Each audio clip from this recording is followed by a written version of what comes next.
Hello, everyone, and welcome back to Player Profiler Now. This is the Fantasy Lab, and I am your host, Aaron St. Denis, at FFMadScientist, pretty much everywhere you can find me, social media-wise, Twitter, X, whatever the hell we're calling it, Facebook, Instagram, you name it, I got it. I am joined today by Ryan Miner of Faceoff Sports Network. Rough day of talking already. We are here for a 2025 fantasy football preview of the Los Angeles Rams and Arizona Cardinals. Ryan, how's it going, man? Thanks for joining me. Good, man. Good, man. Great to be on. No, it's been a while since I've done one of these. I've been so busy lately. I haven't been able to jump on, but, thanks for having me on again. I think you drew short straw this year. I believe you've been on this series twice in a row, 2 years in a row. I think this is the first time you're not talking Lions. I think you're normally Lions. No, I didn't talk Lions last time. I think last time I talked Browns. Oh, yeah. Did you? Oh, you drew short straw last year then. Yeah, I like the short straws. I'm trying to get the Lions, maybe some other time. Yeah, I forget who it was. Someone really wanted. Oh, I paired them with the Vikings, and Thor Nystrom wanted the Vikings. So Thor got the Vikings and Lions. So you get this one instead. We are doing Rams and Cardinals. And I guess before we get into it, you want to tell everyone, what you're up to right about now, where they can find all your work. I'm sure you're doing the same as everyone else. Dynasty startups and mock drafts out the wazoo. Yeah, so I do a Dynasty auction podcast, and it's actually starting to transition to redraft, and that will all be over at Faceoff Sports Network's channel over there. So I'm looking forward to get that up and running and get that going, because as of right now, it's kind of like my own channel, but now it's transitioning over to there. And I just got done wrapping up a rookie mock drafts with you were in one of the mock drafts actually, and we did the 1 QB and Superflex rookie mock draft. So that just came out. So if you guys want to find that out or go check it out, that's over at FFFaceoff.com. Remind me about that after the show. I royally watched that, and I owe you an apology. I figured that out what happened, and I will tell you later. That was my mistake. I owe you one there. Yep, the auction stuff. Every time I do a Dynasty startup, whether it be family, friends, my coworkers, we've been doing, typically I find one of the three we start up, family, friends, or coworkers, a new Dynasty league every year. Sometimes because they fold, sometimes just because they want, they want a single quarterback one. They want a super flex. Last year we had an IDP. And every time after we finish the draft, my first thought is, damn it, why didn't we do an auction draft? I always want one, especially in like your home leagues. I want to do a live auction draft, but it's just so hard unless you're a hardcore fantasy player to actually get people to do it. But I've done one online Dynasty auction draft. It was so much fun. It dragged on for freaking ever. I tried to live stream it. I think I got about 2 hours in, and we only went halfway. And I'm like, yeah, I'm gonna end the stream. So no, we do the same thing. Like we'll usually try to go like an hour and a half max, because at that point you're down to the draft where it's like $1, $2 players, because everyone already spent the majority of their money, and you're like, okay, there's no reason to continue on, because it's like, all right, if you really want to see it, like I just post it and say, like, look at the draft, see what you want to find. But also, like, another thing I forgot to mention too, we also do DAV, which is Dynasty Auction Values, and AAV, which is Average Auction Value. So for you auction lovers out there, we have the same stuff where you can actually see the average cost of certain players, the min and the max, over at FFFaceoff.com. Are you kidding me? I couldn't cut the show before the $1 and $2 players. That's where I make all my money. I'm notorious for I will make no bids for the first 50 players. And the next thing you know, it's $2, $2, $2. I have my entire team filled out. So that's my strategy. So if I cut that part of the show out, nobody gets to see my players. It's quick 5 minutes. Yeah, that's fair enough. Just start the show then. Yeah. Well, yeah. We start 12 rounds in. Yeah. Just so we can see my picks. All right. Let's get into the Rams here. We've got on screen, we've got their ranks at their position and where they've been going overall in Fantasy Pros ECR. We got Matthew Stafford here, QB 21, 129th overall. That actually, QB 21 feels about right. 129th seems surprisingly high for single QB. Backed up by Jimmy Garoppolo, who's going undrafted. There's not much to discuss here by way of a quarterback competition. The only way Jimmy G's getting on the field is if Stafford's injured. It's more of a case of, where do you see Stafford going here for you? He's going at QB 21. He's up to 20. That's got, he's the top of tier 4. He's got right below him, he's got Tua, JJ McCarthy, Bryce Young, Michael Penix, Geno, A. Rich, Darnold. That group seems appropriate, but there's a huge drop off. Looking up at tier 3 right above them, we got Purdy, Caleb, Love, Dak, Stroud, May, Lawrence. I think I would drop down into the Stafford tier, but that 19, 20, 21 range there of Lawrence, Stafford, Tua, I feel like I really want to have my quarterback before then. That's kind of where I think that's the cliff for quarterback. That's the I've missed that quarterback, and I'm just going to draft whatever crap is left on the board. How do you feel about Stafford? Am I wrong to say that I like Stafford a lot this year? Just because of what I mean, look at this lineup. Look at this team we have. Kyron Williams, Blake Corum, nice, running back duo right there. People love Jarquez Hunter. But what I really love here is the Puka Nacua, Devontae Adams stack. Like, that is a stack that I can see help push Stafford up to back end QB1 numbers. I'm not going to say like high end QB1 numbers. I'm going to be more realistic. Like I say, back end. If you can get 8, 9, 10, 11 range, I think that's hell of a value that you're getting here at QB 21. And you say now he's up to QB 20. Like, we've seen what he did, like when we had prime Cooper Kupp, Puka Nacua also, not being injured like he was last season. When those two were in their prime, or when they were at their peak performance, look what Matthew Stafford was able to do. He was able to put in back in QB1 numbers, be a solid starter every week. I see him coming back in there now, especially with Devontae Adams stepping up. He's actually produced the 2 best wide receiver seasons in NFL history, I believe. In what was it, Cooper Kupp's year and Megatron. They just went nuclear with him at quarterback. Mm-hmm. So the potential's there. It's just at this point, it's age and injury. He's not as mobile. I worry that he didn't have enough here. Devontae Adams helps. You sound like you're a little higher. I have him at the bottom of tier 3, top of tier 4. I think he's probably appropriately valued for me, right around. I take him over Trevor Lawrence, so I'd move him up to 19. But I'm not. Like, are you willing to boost him above any of these guys? I'm not above. I wouldn't take him above May, Stroud, Dak, Love, Caleb. Where it actually gets interesting is if you go up to 12 and 13, those are the 2 guys I'd consider him over. I'm not high on Justin Fields, and I think Brock Purdy's kind of more of a game manager, and I don't think he has necessarily the upside. So it's funny. So I take him probably over the 12 and 13, and then I want 14 through 18 hands down over him. How high up can you get Stafford in your rankings? I could probably take him at as high as 13, 14, somewhere in that range. I mean, it's not really like you're kind of like trying to like say like, oh, hey, I'm gonna get my guy and reach for him. You're not gonna reach for Matthew Stafford at QB 13. You let him fall to you, Yeah. So to say, all right, I like Matthew Stafford a lot. I'll pair him with another quarterback who could have potential upside there. I can pair him with a JJ McCarthy. I can also try to get Justin Fields there if I really believe in Justin Fields. Brock Purdy, yeah, he's produced QB1 numbers, but is it going to stay now? Now that the whole offense is starting to change around him. There's no more Deebo Samuel. How's the whole offense going to move now? We're still trying to figure out what to do there. How good is Christian McCaffrey? So like these players also play into consideration when it comes to these quarterbacks. Justin Fields, he has Garrett Wilson, and he has a lot of rushing upside. But if he can't read that defense, how good is that rushing upside going to be for him if he can't get away from him fast enough? Guess we can move on to the running backs here. It's a little more interesting. We've got Kyron Williams at RB11, obviously the stud there. Blake Corum, RB50. Rookie Jarquez Hunter, RB87. I have always been the champion of the sell your day 3 running backs as soon as possible. But in every article I've written, there comes with the addendum where at some point you just have to accept that Kyron Williams is nearing the point where he may just be labeled the next Austin Eckler, where nobody thought of him, thought he was going to be nothing, thought he was going to be nothing. Turns out this guy's pretty good, and we're just going to make him a top 5, top 10 running back from now on. I think this is the year. I think I'm willing to accept that Kyron Williams is just good. He's no longer a day 3 sell high guy like, Tyler Algier, Dameon Pierce. RB11 in redraft, 27th overall. I feel like that's stealing.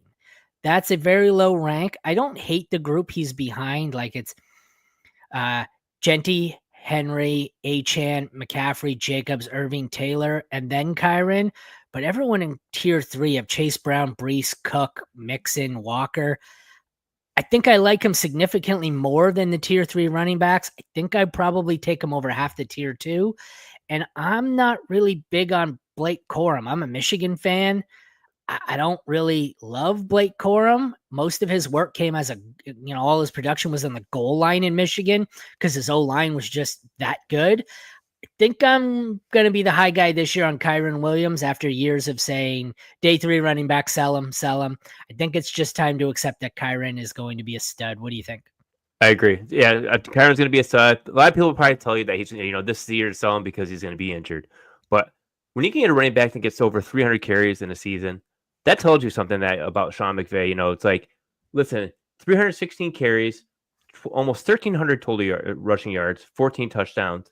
I mean, that's what you look for in a solid RB1 for yourself. You want that opportunity. You want those attempts. The Rams are going to feed. Sorry, what do you think of this one? Guys, am I crazy? I've told my friends I believe Hunter's the best RB on the Rams roster based on talent. I really believe he takes this backfield at some point. He's got a ton of juice. What do you think? Where do you think Hunter fits into this? I don't know, man. What kind of juice is this guy drinking? Yeah, because it's SEC running back, dude. I understand, okay, running backs, value this year were dropped further down because there's so much more of them this year compared to last year. But until I see it, I don't believe it. You can say they were juiced. I can say the same thing about Blake Corum, but his last year at Michigan, that he was really juiced up, and I'm squeezing it, and he could actually push Kyren Williams. It's that transition from college running back now to pro running back. Yeah, RB 87. I mean, you're throwing a dart there. That's a nice bench piece, so why not? But I just don't see him taking over this year.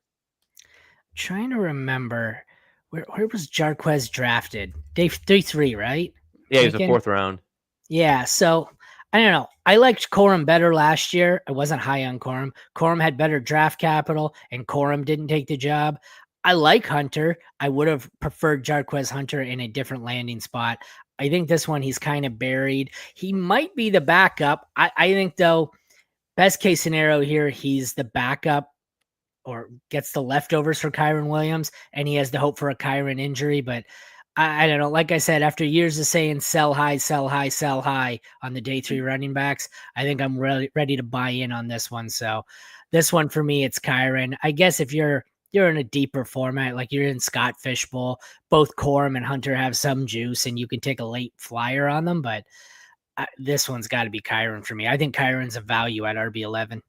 Yep, smash it. All right, the receivers. We got Puka at wide receiver 4, Devontae Adams, wide receiver 18, Tutu Atwell's going undrafted, Jordan Whittington, wide receiver 113, and there are so few viable pass catchers in this wide receiving core that I had to include 3 tight ends. I think everyone knows what Puka is. He's one of the top receivers to go off the board, and as long as Stafford stays healthy, he's going to be a monster. The question here is you're either going to be way lower on Adams or way higher on Adams. I don't find there's anyone who's really just par for him. I think he's still got some left here. I think Stafford's the type of quarterback that might just be able to heave it up to him and use his size. Wide receiver 18, I like that price on Devontae Adams, 37th overall. I think I might end up with some shares of him here. Puka comes to me in a place where if he's the best receiver, for me, it's draft slot, basically. Yes. Yeah. If I'm later in the rounds or the middle rounds, I'm going to get him. If I'm early, I'm going to get JJ. I'm going to get Chase. My Nakua shares are going to be based solely on what draft slots he's still available in. How the draft falls to you. Yeah, that's exactly it. So what do you think here of Nakua and Adams? Basically, not much else to see. I agree with Nakua. It all depends on draft position. Yes, I will take him if he's there for me over any other type of player I want. But I love the Adams pick. I feel that's an awesome value because, here we are looking at him at wide receiver 18. 2022, he was wide receiver 3. 2023, wide receiver 10. Last season, including just playing 14 games, wide receiver 11. So if he can beat wide receiver 18 and put up back end wide receiver 1 numbers, you won the draft on that one alone. Yeah, he's at the bottom of tier 3. Tier 4 is Rashee Rice, DJ Moore, Marvin Harrison Jr., Zay Flowers, Cortland Sutton. I'm pretty sure. Give me Adams anyway. Yeah, I could see you can make the case on the year 2 jump or the breakout on Marvin Harrison Jr. because he's a year 2 player. I thought he looked slower than usual, than last year, than in college, and not as explosive. I like the other tier 3 receivers, some of them anyways. Lad McConkey, JSN. Then he's probably appropriately valued here. Tyreek, Mike Evans, McLaurin. I think I'd take him over Garrett Wilson. So he's definitely going to be someone where I don't know if I want him as my wide receiver 1, but I'm very comfortable with him as my wide receiver 2, if that's how it falls. Yeah, I could see definitely double-digit touchdowns coming for Adams again. Absolutely. This seems like a match that he would fit well with. Stafford seems like his kind of quarterback. So it gives Stafford that ex wide receiver that he's needed for a long time. Yeah, exactly. So tight ends, it's interesting. Tyler Higbee, tight end, 42 off the board. Terrence Ferguson, the rookie, tight end 37, slightly higher actually. Colby Parkinson, tight end 58. Higbee always seems to be that boring guy that you pick up off of waivers when you have an injury and you hope he gets you 10 points. Is it going to be more of him doing that? Do you think Terrence Ferguson? I kind of liked him coming out of the draft. I don't necessarily love this spot for him. It's not a crowded, receiving and tight end room, but I think Higbee's probably still better than him if he's healthy. What do you think of the tight ends here? Parkinson might even be better than him, I guess. Yeah, I mean, I really have a garbage can in any of these 3 tight ends. So, basically anyone that can catch a ball, I can basically put in tight end over these guys. I mean, just based on how low they're ranked, there's 36 better tight ends out there that I can put in my lineup in a 12-team league. So these guys would be like basically, I have to say, if you have to start multiple tight ends in some way, shape, or form, or you bomb so bad at the tight end position that they are on the waiver wires and you need someone now, emergency start, that's where I'd grab one of these guys. Yeah. But that'd be like, I need 2 points. That's kind of what I was thinking. If you probably aren't missing in any league in a draft to the point where you have to draft one of these guys, and they're probably like Ferguson in Dynasty is a decent stash on a taxi squad. But I think, like I said, all 3 of these guys are probably going to be, if you have to start them at some point, it's because you have George Kittle and he's on IR, or, you're in tight end premium and teams are starting two tight ends, because even if teams are only starting 1 tight end, you probably don't get this far down the ranks. Right. Unless they really have a blow-up week. All right, we're going to move on to the Cardinals, but before we do that, let's hear a word from the Podfather on this year's Fast Draft Origin Drafts. It is a damn shame we only get to do a handful of rookie drafts every season. After doing all this rookie analysis, you want more bites at the apple.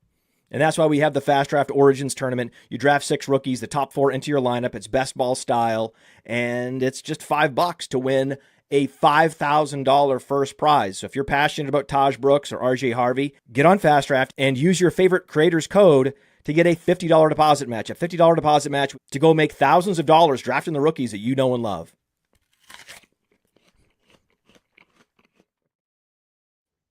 He's eating an apple.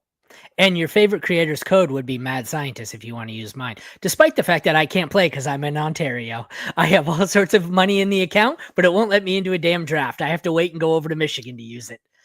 Damn Ontario and their strict gambling laws. All right, let's get into the Arizona Cardinals. Quarterbacks, we've got Kyler Murray, QB9. Always seems to be undervalued. Always seems to be hurt because he's so small and playing Call of Duty. Is there a new Call of Duty game coming out this year? We'll talk about that later. We got Jacoby Brissett, who came over in the offseason, and Clayton Tune, who both are going undrafted. Was there anyone of note that I mentioned that else came? Nope, not really. Simi Fehoko they brought over. But quarterbacks, what do you think here? Quarterbacks. Kyler, appropriately valued. He's the bottom of tier 2 here. Burrow, Mayfield, Mahomes, Nix, Kyler. And then that large group after him of Goff, Herbert, Fields, blah, blah, blah. The guys we talked about with Stafford. What do you think of Kyler here? Above Stafford, I assume? Yeah, I'll take him above Stafford still. I love that rushing upside if it comes back, which is what I'm hoping. And that's what I was hoping last season. But knowing that he was coming off the ACL, I was like, does he do it? Can he do it? I mean, he still put up 572 rushing yards, so it was there. But it wasn't that 1,000 yard or pushing that anywhere near 1,000 yards that we were hoping for. But I could see him possibly coming back to that higher end QB1 where I would like to have him as that top 5 finish, not top 3, but I'd say top 5. So give him at QB9, solid. But if anything happens to him, I feel like this team's screwed with Jacoby Brissett and Clayton Tune, because that's just not what I'd want in the Arizona Cardinals as a backup. Yeah. Doesn't work all that well. No. Kyler Murray, he's never the guy I seem to target. He always seems to go in this range here with Knicks, some of the more high upside guys that I always like. So I never really go with Kyler. I don't think the rushing upside is there as it once was. He's not someone, I don't know. I never just draft him. He's fun to watch. I just never actually have him. He's out there running around like a toddler who stole his parents' phone. It just looks so chaotic that every play you wonder how he doesn't get killed every play, and then eventually he does get killed and you lose him for half the season and you end up with Jacoby Brissett, like you said. So I don't know. He seems to be someone that I have firmly in the bottom of my QB1 range here, somewhere between 9 and 12, but yet he's the QB in that range that I never seem to get. He seems to be like, when I'm at QB, whether it be single or Superflex, I always seem to go for one of the top 6 or 7, and he falls in that range where if I haven't already hit one of these guys, I'm probably just going to punt and I'm going to take 2 of the later ones. You get to a point where it's like, I missed on the high end guys. I missed on Lamar. I missed on Allen. I missed even, Mahomes, stuff like that. Knicks. It's like, is his cost here going to be worth it? Or could I just wait 4 rounds and take 2 guys that are going to put up a pointer? Like, am I going to take Kyler at 79 overall? Or am I just going to punt 5 more rounds and take, what'd you say, Stafford and Tua? I think I always end up with Stafford and Tua or Stafford and Geno or something like that. Kyler's always kind of the range where I'm fading quarterback. What do you think?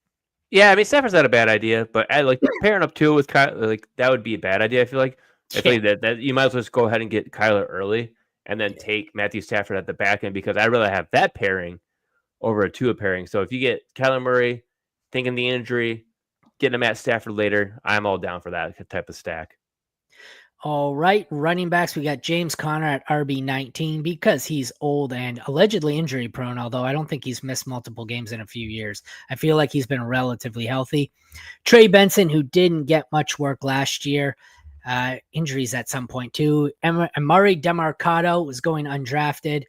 What do you think here? I know Trey Benson's kind of the sexy second-year sleeper selection here that everyone's kind of getting ready to handcuff, because we're assuming this year James Conner is going to hit the wall. But I feel like we kind of assume this every year with James Conner, and it hasn't really happened. And he's just kind of a consistent RB2. Like he's been RB10, RB18, RB20, RB5. He's never worse. I mean, okay, he had 5, but he's always between 10 and 24-ish. I feel like he's just kind of consistent at this point. And he's not a bad value at that price at RB19 overall. He's never someone I don't want him as my RB1. And in the drafts where I do have him, he's probably my RB3 by then. But he's someone where if I got to flex him, I don't feel bad flexing him, because he may miss a game or 2, but when he's healthy, he plays. Like last year, he missed 1. Okay, so he did. He missed 3 back-to-back years. Then he missed 2. Then he missed 3. Then he missed 6. So he will miss a game or 2, but still finishing RB10 overall. So what do you think of this backfield here? Is it Trey Benson time? No, but remember how high last season we were on Trey Benson? Everyone's like, oh man, James Conner's going to be gone after this year. It's going to be the Trey Benson story. We're going to love it. And then James Conner signs an extension because he's a good running back and he fits the offensive scheme. I like James Conner. Like I can't push him away. So he's almost like a freaking Terminator, man. Like he just keeps going and going and going. Like you take him down, he gets right back up. He gets, all right, he had almost 1,100 rushing yards, 8 touchdowns. So that's still good for you. For it's a solid RB2 type numbers, 236 carries. I mean, you got to think most of your backfields are already splitting up. So, you look at, as I like to say, Dave Montgomery and Jahmyr Gibbs, how they split the backfield. They're good fantasy contributors. But with here, we got James Conner, who's leading the pack. Yes, he missed 1 game really. And Dave Mercado stepped up. He was only able to put up 223 yards and a touchdown. And then same thing, as we say with Trey Benson, we were waiting for this was going to be the year, and it happened. How much longer do we have? I don't know.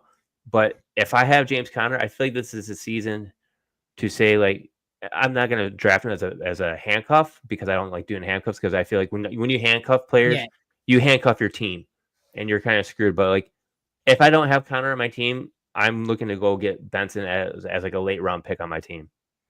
We do this every year with Derrick Henry, and I get Henry's at a higher tier, but it was like, oh, this year everyone's out on Henry. He's going 5th, 6th round in redraft, whatever, later in Dynasty. And then it's like, oh, wait, he's not dead. They just signed him to a 2-year extension, and he shot up 4 rounds. So I think this is a guy where we're in Dynasty season now, so everyone hates James Conner, and he's dead, and he's useless to them. But come, actual August redraft leagues, when we get to, it's like, James Conner's probably going to be the RB1 here. I think I'll take some shares of him. Suddenly his old ass doesn't seem so bad. So yeah, all of a sudden 29 isn't that bad after all.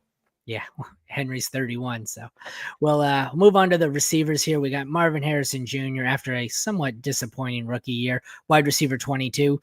Zay Jones, wide receiver 153. Michael Wilson, wide receiver 81. Simi Fehoko came over in free agency. He's going undrafted. This is a scary looking wide receiving room. I would have thought a year ago it would have been like, oh, well, it's a crappy receiving core, but at least they have one stud. Right now, Harrison doesn't feel like a stud, and he feels like he might just be a slot wide receiver 2 type. Like, well, Marvin Harrison Jr. is giving me a lot closer to Hunter Renfrow than he was Devontae Adams. So, what are your thoughts here on the receiving core? Can I say I'm starting to like Marvin Harrison Jr. right now, just because a lot of people You absolutely can. Absolutely. Yes. I mean, 885 yards, 8 touchdowns is nothing to blink at. Like, I'm not going to shy away from that. He's going to improve.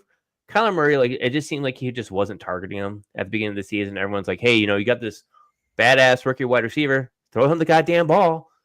And it just never happened. And then eventually, like, it started, there was games where it actually happened.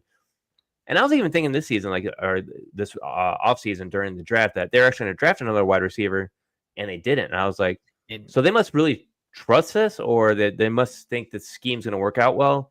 But I thought Harrison would have been better for not just for Harrison, but also for Kyler at the same time, because you got that high dollar quarterback, man. You kind of want to put some weapons around him, but I get it. I know Kupp was going out for breakfast with Stafford. Would it kill Marvin Harrison Jr. to just join Kyler's Call of Duty party? Just drop in the Xbox Live chat, play some Call of Duty with him, maybe throw a couple of play calls out there and get yourself involved in the offense. That's all it takes for a breakout here, man. It's a breakout. Yeah, that wide receiver 22 can turn into wide receiver 2. It very well could. As long as it's not Call of Duty release week, then don't start any of the Cardinals except for James Conner. Yeah. It's sad that this holds true every year. Right when a Call of Duty comes out in October or November, Kyler Murray falls off the face of the earth. But not much else to see here, hey? And no interest in any of the other wide receivers. I kind of had hopes for Michael Wilson. I know he had injury issues at Stanford. Zay Jones feels like he pops up every once in a while. It is a decent best ball option for last rounds, but I don't really draft any of these guys. Do you? No, not at all. I'm just kind of like, yeah, whatever. If I need a bench filler, that's when I grab one of them. All right, well, then let's get on over to the probably number 1 target in the offense here. Tight end Trey McBride, tight end 2 last year, followed by Tip Riemann, tight end 94 going off the board. Sorry, Trey McBride is going as tight end 2, not tight end 2 last year. McBride, think it's still going to be him as the number 1? Does Harrison pass him? I think it's still going to be McBride, but I mean, I feel like we're drafting McBride at his peak. Like, I feel like we're taking him at a spot where, like, this is where he can produce at, because that's kind of what he did last season. Like, this is where he produced at. He had 147 targets. Marvin Harrison had 116. I mean, if it shifts, how's that really going to shift up and down? Like, it's hard to see based on that. And like, all right, McBride had 111 catches, 1,146 yards, and 2 touchdowns. But let's not forget how long it took him to score those 2 touchdowns, because it took forever. I think it was almost fancy playoff time before he actually scored a touchdown. Yeah. So something's got to happen to this team. Someone's going to lose something.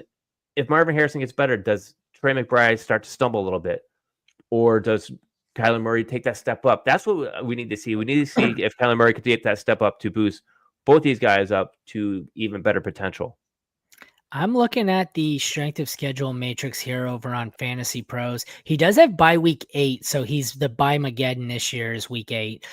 He is the only tight end with a 5-star strength of schedule, so he has the easiest tight end matchup schedule of any tight end. Most of them, it's about 3, the occasional 4-star matchup. So strength of schedule wise, Trey McBride could be the guy, and if he keeps up the volume, I can't see, even if Harrison really has a breakout, and like you said, goes up to wide receiver 2 at his ceiling or whatever, I can't see McBride really falling off the face of the earth. Like, James Conner's not going to catch 70 passes. Is Michael Wilson going to eat into his pie? Like, this seems like this offense, it's consolidated to Kyler, Connor, Marvin Harrison Jr., Trey McBride, and they all feel pretty safe, pretty steady. I mean, obviously Harrison doesn't feel super safe, but even if you take him as a wide receiver 2, that's where he's going in drafts. I feel like you're going to get at least wide receiver 2 production out of him.